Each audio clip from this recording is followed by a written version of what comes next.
பொருளாதாரத்தில் ஒரு கோட்ஸ் பாருங்கள்.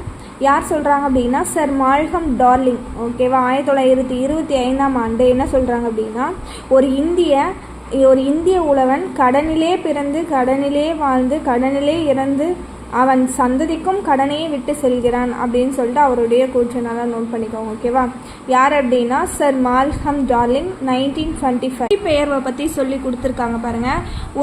ஒரு புறம் கிராமங்கள் காலியாகவும் மறுபுறம் நகரங்கள் நெரிசலாகவும் உள்ளன.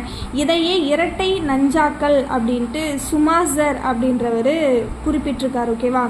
இன்னொன்று பாருங்கள், தற்போதைய இந்த வளர்ச்சி வகை முறை அபாயகரமானது என்று அவரினுடைய சிறியது அழகு அப்படின்ற நூலில் சொல்லியிருக்காரு. யார் அப்படின்னா சுமாசர் சிறியது அழகுல. இடப்பெயர்வு அப்படின்னா கிராமங்களில் இருந்து நகரத்தை நோக்கி ஏதோ ஒரு காரணத்துக்காக அவங்க இடப்பெயர் அறையிறாங்க. அப்போ கிராமங்கள் அப்படின்றது கண்டிப்பாக காலியாகவும் நகரங்கள் கூட்டல் நெரிசலாக தான் இருக்கும். அதே இந்த சுமாசர் பார்த்திங்கன்னா சிறியது அழகு அப்படின்ற நூலில் சொல்லி கொடுத்துருக்காரு. ஓகேவா?